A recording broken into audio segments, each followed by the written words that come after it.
Welcome to Leaders in Action. I'm Robin Trimingham of the Olderhood Group, and my guests today are Olderhood CEO Bill Story and Mike Neff, Managing Director, Bermuda for Butterfield Bank.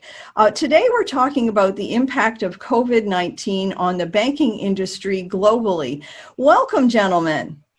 Thank you. Hi there. Mike, it's so good to chat with you again today. What can you tell us about how COVID-19 is impacting banking all around the world? First, I think within the institutions themselves, they're learning that there are new ways of doing business. And whether that's work from home or moving the electronic channels further into the fore, seeing more customer activity. So just the distribution channels and the relative weighting of those are changing, how people work is changing, and many of those aspects, I think, will remain as permanent components.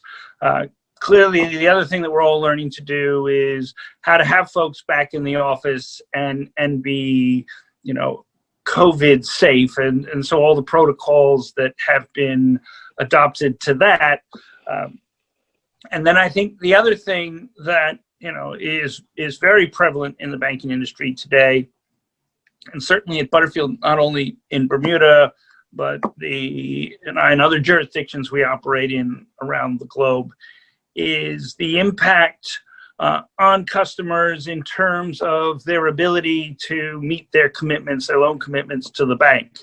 The first thing that we did in our two largest jurisdictions in Cayman and Bermuda was put in place 6 months of loan payment deferments on mortgages and other consumer facilities.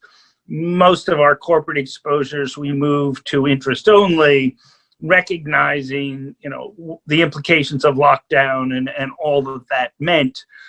So we immediately tried to help our customer base. And we're going to come out of these deferment programs the end of September. So into October, folks are going to be on a normal schedule of payments. And so I think now the challenge will be for us to work with customers who will come out the other side of that deferment, but may still be facing challenges. The other interesting thing to come out of the pandemic is consumer deposits have risen by substantial amounts. Yeah. And that is because people haven't had to make loan payments, but people haven't been able to travel, they haven't been able to spend. Yeah. So people have built up, at least in aggregate. We don't know obviously how it works down to the individual level, but in the aggregate, clearly folks have been saving money, and that's I think a pretty much in the Western world a pervasive trend. I mean, the savings rate in the United States has jumped something like 16%, and something similar has happened in our jurisdiction. So the good news is a lot of our clients will have savings they can draw on. They've been allowed to take money from their pensions. So collectively, between governments and banks and the practices of our customers, hopefully, people have enough, if you will, ammunition to get through to the other side of COVID, hopefully when we have a vaccine and the world starts to return to normal. But, for however long that takes to happen, and let's say that's in 9 to 12 months, we're going to need to continue to work with our customers and help them as best we can get through, what for many is a difficult financial time. From on the corporate side, perhaps, where, companies, just general companies or tourist-related industries or retail business, where the revenues are down. And not going to be coming back for a while. Do you think that creates what I suppose I could call a credit crunch? In other words, they have an agreed facility or have had an agreed facility with the bank, and they're having to draw down on that. But then, not being able to replenish that, so to speak, then they have to come to you. And, as you correctly said, you're going to have to work with your customers.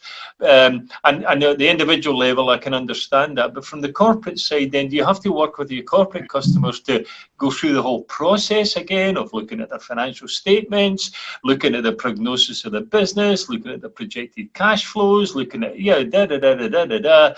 restructure, if needs be, the credit facility. Yeah. So Bill, I think you're right. We have the same challenges on the corporate side as we do on the consumer side. In our jurisdictions, particularly Cayman and Bermuda, the challenge is mostly in the hospitality, retail, restaurant space, some small, medium enterprises that are tourism reliant. So we've also been working with the government, or governments. And here in Bermuda, I'm on the finance minister's economic advisory committee. So we very much have a partnership with the government, because it's going to require aid from not only the banks, but the government as well. And, in Bermuda, there has been a number of policies the government's put in place to try to help manage that cash flow problem. So I do think you see a really good cooperative environment for folks to do, what is necessary to get everyone to the other side. I think it is important that in, Bermuda and Cayman, in the next round of tourism seasons, that we see something that looks like 65% of 2019. So there is a sustainable level of activity. But even this year, in the hotels, staycations have actually really helped create some capacity that otherwise wouldn't be there. But the challenges are very, very real, and would become very significant if we were to have a tourism season in Bermuda next summer like we've just had this summer. Then I think things potentially get very serious. But we are all hoping that the vaccine work that's underway now starts to translate through by next summer. So you're making an excellent point about how do we get through this. How is the bank getting involved in helping the rest of the world understand that Bermuda is open for business? Yeah. So and it's a really important initiative for Bermuda, because we are working on ways to promote that to our traditional tourism markets, so people understand that this is a safe place to come and visit. Yes, you'll have to be tested, but it's that testing that keeps us safe. And I think that'll be, even because I can imagine that next summer, even if there is a vaccine, there's still a whole bunch of things being worked through.